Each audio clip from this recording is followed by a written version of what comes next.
everyone, Erin from Morehouse Farm here with today's knitting tip, which is how to do the provisional cast on using a crochet hook. So of course I've got a crochet hook, I've got a knitting needle, and I've got a piece of scrap yarn. You want to make sure it's a smooth yarn so it doesn't get all tied up in itself, but I do like the friction of wool just because it'll help keep some slip knots in place later on, and I'll show you what I mean. But first, I'm going to make a slip knot to get things started. And I like to do that by wrapping the yarn around my fingers and crossing the tail over. And what that lets me do is bring the crochet hook through the loop I created, grab the tail, but I'm going to hold on to the very tip of it because that helps easily create that slip knot. And I want to cinch it up just a little bit so it's not sloppy, but I do want to make sure that it's loose enough that I can bring the crochet hook easily through that knot.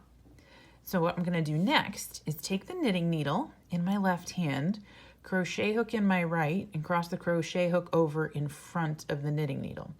Then I'm going to take the yarn, make sure it's behind the knitting needle, and I'm going to wrap it around the crochet hook, top to bottom, so it's almost like a yarn over. And then I'm going to pull that yarn through the slip knot, and you'll see it becomes a stitch on the needle. And we're going to continue that until we've got as many as we need to cast on. But we need to bring the yarn behind the needle first. We're going to do that yarn over-ish move to grab it and twist it however you need to. I like to bring it kind of towards me over the front to bring it through the stitch that was the slip knot on the crochet hook. So yarn back again, do that yarn over, and see this stitch was originally the slip knot, and it's now the next stitch. We're going to bring it, the head of the crochet hook through there, yarn back, yarn over maneuver, and back through that chain. Yarn back behind the needle, grab it with the crochet hook in the yarn over, and then through the chain.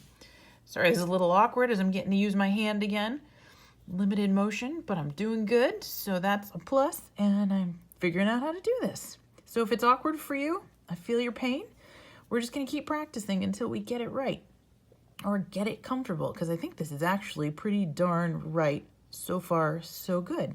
So just remember, yarn back and then bring it around behind the needle. Do that yarn over maneuver and bring that through the loop. Again, yarn back, yarn over, and bring it through the loop. And when you get to this point where you've got enough stitches, I want to do a couple of chain stitches, I believe is what they're called. And I'm just going to keep looping the crochet hook through a couple of these. And what this is going to do, if I can grab it one more time, is it's going to give me a little bit of a reminder as far as where I need to pull this out from, because it only is going to work one way. So I want to have that as a reminder for myself. And having that wool with a little bit of friction between the fibers that want to cling on to each other is going to help hold that in place. You can pull the end through if you want, but you just got to remember to undo it that way later on. And here we go. You see I've made some stitches on the knitting needle. I've got my nice cast on edge here, and all I need to do is start knitting. All right, have fun with your project, everybody.